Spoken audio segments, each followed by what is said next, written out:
What is up, YouTube? It's your brother Franchise Guy coming at you again with another episode of Madden 20, My Career, featuring Chance Bishop, up to a 95 overall right now. Look at that vertical threat right there. +3 to break tackle, +1 to catch in traffic. Getting some upgrades right there.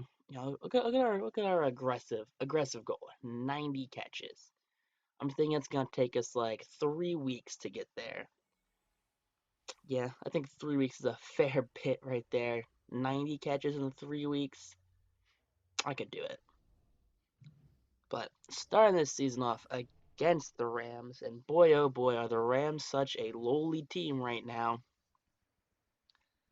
Not entirely sure how they did this past Sunday, but I do know going into this past Sunday that the Rams quarterback, Jared Goff, who signed that 4-year extension, oof, not doing too hot. It's almost like he was built off of the running game, and the running game was stalled because Todd Gurley's arthritis in his knee is flared up, so he's been sidelined, and the already shaky offense that people like to overlook how shaky that offense actually was without Todd Gurley.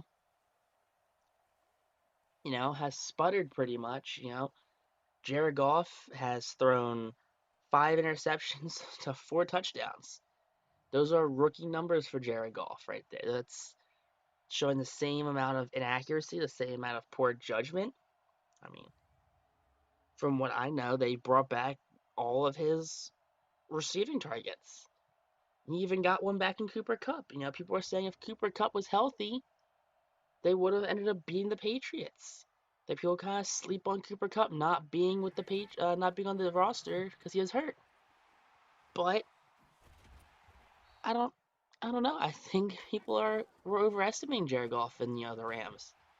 You see Todd Gurley was an MVP candidate. Could catch the ball, could run the ball, unstoppable monster he was. And then guess what happened? He got hurt and he slowed down, and now he's getting his touches limited. He's not on the field as much. They're using 2-3 back sets where they're not just focusing on Todd Gurley. He has a limited workload. And when stuff like that happens, guess what? We end up with pitchers who are not pitchers, with teams and running backs who are unhappy. Fans are unhappy because players aren't pulling their weight. It's like in baseball. I was getting too far ahead of myself. When pitchers get their innings limited, and it's like, hey, we need this pitcher right here, but he went over his 150 inning limits. Now he's done for this season.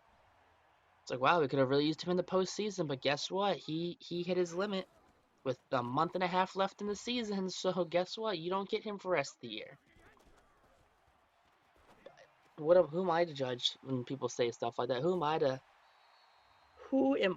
look at, poorly when people are saying that, oh, well, it's just a bad start, just a bad, he'll get it together. He'll get it together. I mean, will he though? Like, will he actually get it together? Like, I'm sorry, I like to use this episode, talk about football, talk about what I see in the league is going on. What I see around the league of different teams that aren't the Eagles. Like, I'll talk about the Eagles, yeah, but I don't want to focus on the Eagles because I'll start an Eagles franchise, only talk about the Eagles. But guess what?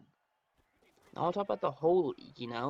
Coming into today, Bengals and Steelers are both 0-3, so it's gonna be a battle of 0-3 teams. Who would have thought that? Who would have thought? Week two, week two, right? Week two, was it when Ben Roethlisberger went out with the torn Tommy John, had to get Tommy John surgery? Stuff like that happens. No one thinks of that. I don't think I've ever heard of a quarterback needing to get Tommy John surgery. Think who throws the ball more than pitchers, and it'll probably be football players. I get pitchers, can pitch up to like 140 innings, sometimes like that. Like relief pitchers can pitch like 100 innings, 120 innings. They can come in, play 50 games a year, 60 games a year, if they're overtaxed. But I don't know. I don't think I've ever seen of a football player having to get a Tommy John surgery. Pretty wild when I think about it, but I don't know. This league's been weird this year. Eli Manning has effectively been retired. Effectively been retired. Not officially, but effectively he's retired. Danny Dimes, love it or hate the nickname, he's the new starter in New York. The Big Apple has its next Eli Manning. I mean, he's an Eli Manning pretty much that can run a little better. I think when teams figure him out, he goes up against a really good defense. I want him to go up against like the Patriots, throw him up against like the Jaguars, throw him against a defense that's really good. I mean, he played what the Buccaneers. He played the Redskins. Oh boy, cry me a river on that he played these top notch teams right here. But you look at that. What happened with Dwayne Haskins though? Dwayne Haskins and the Redskins, they finally made that switch. Haskins has moved over to the starting quarterback. Case Keenum is no more the starter. Alex Smith is still Alex Smith and broken. But who knows what we're gonna do with Dwayne Haskins? I'm pretty sure he got the loss right there. But I don't know. Maybe it's the future of the NFC East right here. Is in these young quarterbacks. You have Dak Prescott, who's having an MVP caliber season somehow. I hate to say that out loud, but Dak Prescott's actually having an MVP caliber season. I mean, it's kind of gross, really. That's what happens when you have Amari Cooper, who has 12 touchdowns in his first 19 games or something, with it's maybe 10 touchdowns in his first 12 games with the Cowboys. I don't know, it's gross. The amount of touchdowns he has versus the amount of touchdowns he didn't have with the Raiders. But then again, Cowboys, like, as usual, have a top three offensive line. I guess argue with the best offensive line. Between Patriots, Eagles, and Cowboys the past couple of years, and things like that happen. When Dak Prescott can sit in the pocket for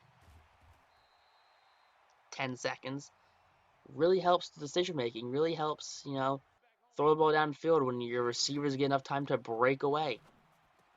Like you know, those extra seconds really do matter. It's like, oh yeah, I think, oh, it's a half-second difference. Well, that half-second difference right there can make or break a play. It's an interception or it's a sack. Or it's a completion or a sack. That's what I'm going for. But who knows? Who knows what's actually going on in Dallas? If they can keep it up, I'd prefer if they did not keep it up. All I do know is my fantasy team has been hitting and missing all year for fantasy football, and I am not a fan of it. I mean, I'm currently up 119 to 106. I want to know I started the game today off up 119 to 82. But apparently, Mr. James Conner over here decides he wants to have like a career game for whatever reason. He's just casually, and I mean casually, getting 24 points. I thought, oh man, there's no way he's gonna, even rival me. Maybe he'll get 100 points if he's lucky. No, he is in shot of beating me this week, which will drop me down to 1-3. Like you gotta be kidding me. How are you that good? He got 76 yards receiving and a touchdown. He's got 46 yards rushing, 24 points. I mean, if Nick Chubb didn't Nick Chubb it up today and this week and have 40 points on his own, 39.3 technically, and Kenny Galladay didn't have 23.7 points. Tom Brady really screwed me over this week real good because he had a whopping 3.7 points. We do end up losing this game in Madden right now against the Chiefs. So we start the season off with an overtime win, end it off with a regular time loss. So 1-1 on the season currently. I mean, if you guys like this episode, make sure you guys like, comment, and subscribe. I mean, likes really do help a ton, especially with the YouTube algorithm. You know, Commenting, just tell me what you like, tell me what you don't like. Help me improve my content, guys. Like if you guys are watching it, tell me what you want me to do better, what you want to see me do. And subscribe, guys. Like I upload daily. I can probably upload some game you like. But peace out and rock on.